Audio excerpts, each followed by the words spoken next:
Ladies and gentlemen, may I have your attention please?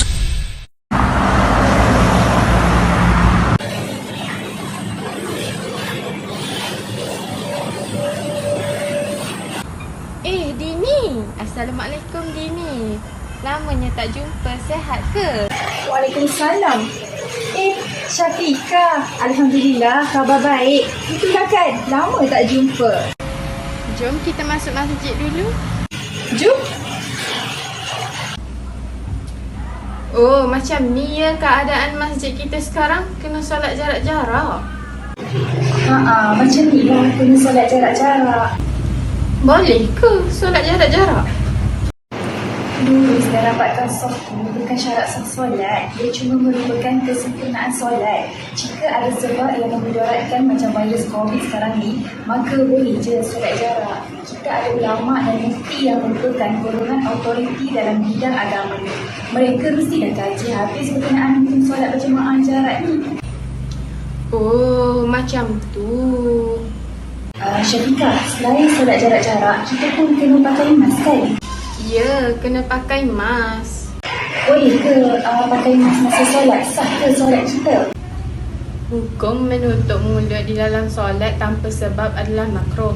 Tapi terdapat juga hadis larangan tentangnya. Tapi ia tidak menetapkan sebarang hukum sama ada ia adalah duniawi atau ukhrawi, sehingga ia menjadikan perkara tersebut haram.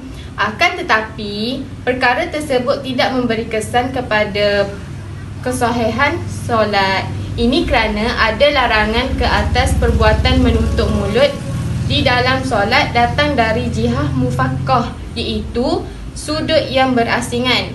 Dalam erti lain, ia tidak mengganggu rukun solat dan syarat solat. Dan sekiranya seseorang itu menutup mulutnya di dalam solat kerana ingin mengelakkan dari habuk dan debu yang bertebaran, maka ianya diharuskan.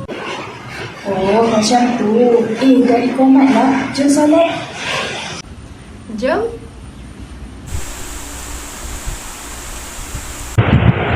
Zulfa kena COVID. Dia positif. Kau Zulfa lah.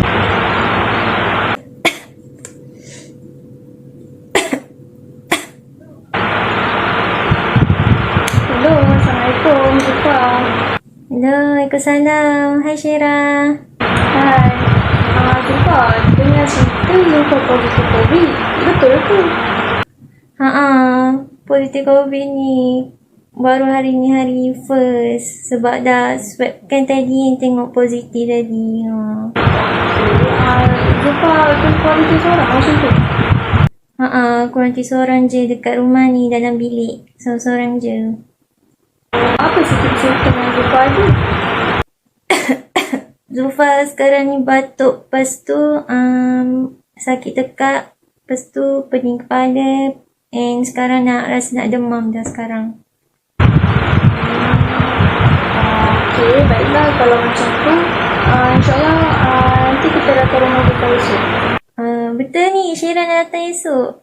Susah-susah je. Betul. Tak ada susah lah, kita kena rawat kan. Okeylah, nanti esok saya datang kan. Okey, baiklah. Nanti Papa Roger je Zulfa, okey? Kalau Syira nak datang? Okey. Okey, baiklah. Bye. Assalamualaikum. Bye. Waalaikumsalam.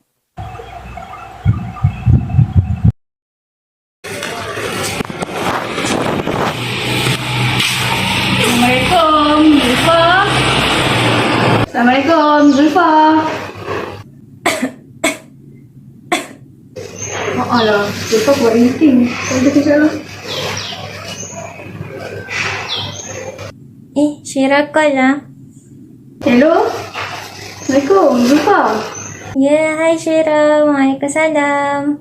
Ni, saya dah depan rumah. Nak hantar makanan sikit ni. Oh, ya ke Syira datang ke? Oh, bawa makanan? Oh, tak apa, Syira letak je kat tembok atas tu. Kalau macam tu, ni saya letak kat atas tembok. Nanti Zulfa keluar, Zulfa ambil lah. Okey. Terima kasih banyak-banyak tau. Susah-susah je bawa makanan. Okey lah, balik dulu lah Okey. Syirah baliklah tu. Nenok tahu tu. Okey, bye. Assalamualaikum. Waalaikumsalam.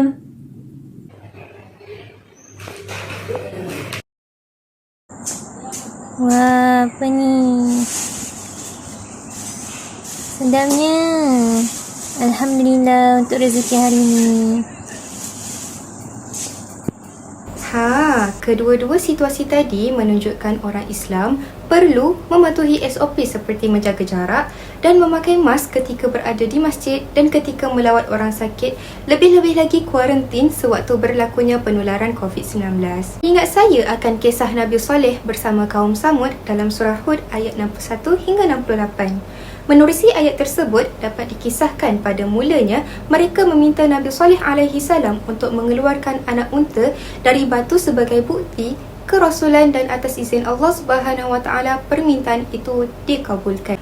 Dan akhirnya perkara ini boleh dilihat menerusi ayat naqatullahi lakum ayah, iaitu dari surah Hud ayat 64 sendiri. Lalu unta tersebut lahir dengan izin Allah Subhanahu Wa Taala dari permintaan mereka kepada Nabi Saleh alaihi salam. Dan dipendekkan cerita, Nabi Saleh alaihi salam memberi arahan kepada kaum Samud, iaitu membiarkan unta tersebut merumput tanpa diganggu, melakukan giliran untuk mendapatkan air iaitu susu, dan tidak boleh menyakiti unta tersebut. Namun kaum Samud melanggar arahan tersebut dengan membunuh unta. Akhirnya mereka menerima azab dalam 3 bentuk, iaitu sya'iqah, iaitu petir yang menggelegar sekaligus mematikan, dan yang kedua adalah syaikhah, suara keras yang memekakkan telinga, dan yang ketiga pula adalah ra'ifah, yang mana gempa yang amat-amat dahsyat. Apa kaitan azab ini dengan wabak? Seperti sedia maklum, azab yang ditimpa ke atas kaum Samud ini berlaku selama 3 hari, iaitu pada hari pertama wajah mereka berubah menjadi warna kuning, kemudian pada hari kedua wajah mereka bertukar menjadi warna merah, dan pada hari ketiga pula wajah mereka bertukar menjadi hitam. Ketika berlakunya perubahan wajah inilah wabak penyakit tersebut berlaku dan dinamakan sebagai epidemi per acute, yang mana ianya sangat ganas. Dan ada juga yang menyebut wabak ini bukan sahaja berlaku kepada manusia tetapi merebak juga kepada binatang. Secara logiknya, virus yang menyerang kaum Samud itu adalah sejenis wabak yang dikenali sebagai petis hemorrhagica, yang mana menurut ahli kedoktoran ataupun sains perubatan menyatakan wabak tersebut merebak melalui unta. Wabak penyakit ini mula merebak ketika adanya perubahan wajah tersebut dari kuning kepada merah dan bertukar kepada hitam dan menjadi satu keadaan yang sangat kritikal. Saya bawakan satu lagi kisah melalui surah Al-Fil ayat 3 hingga 5. A'udzubillahi minasyaitonirrajim. Bismillahirrahmanirrahim. Wa arsala 'alaihim tayran ababil tarmihim bihijaratin min faja'alahum ka'asfin ma'kul. Artinya, dan dia mengirimkan kepada mereka kawanan burung yang melemparkan batu kepada mereka dari tanah liat yang dibakar sehingga dijadikan daun yang dimakan, iaitu ulat. Surah Al-Fil ayat 3 hingga 5. Ingat lagi kisah Raja Abrahah yang ketika itu membangunkan sebuah gereja yang sangat megah di negara Yaman untuk menyaingi Kaabah di Mekah. Ketika itu, orang Arab mula melakukan ritual haji di Yaman dan bukan di Mekah. Dipendekkan cerita, ternyata kemegahan gereja yang dijulang oleh Abrahah tersebut tidak mampu menarik perhatian Arab untuk berkunjung di Yaman.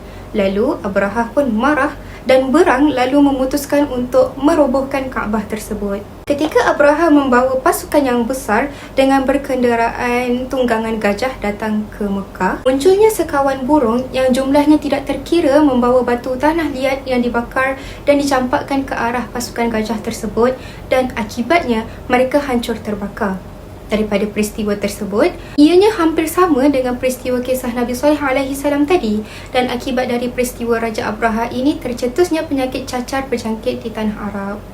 Dan daripada situlah At-Tayrun Ababil disifatkan sebagai lalat yang mengandungi hama dan apabila ditiup angin, ia melekat ke kaki binatang dan apabila ia menyentuh manusia, maka tubuh manusia akan hancur dan rosak. Secara kesimpulannya, berkemungkinan wabak penyakit ini berlaku atas punca tangan manusia itu sendiri yang ingkar akan arahan Allah Subhanahu Wa Taala, lalu Allah memberi satu pengajaran dan peringatan kepada manusia untuk sentiasa beringat bahawa Allah lah yang maha kuasa atas apa yang dikehendakinya. Sekian, wassalamualaikum warahmatullahi wabarakatuh.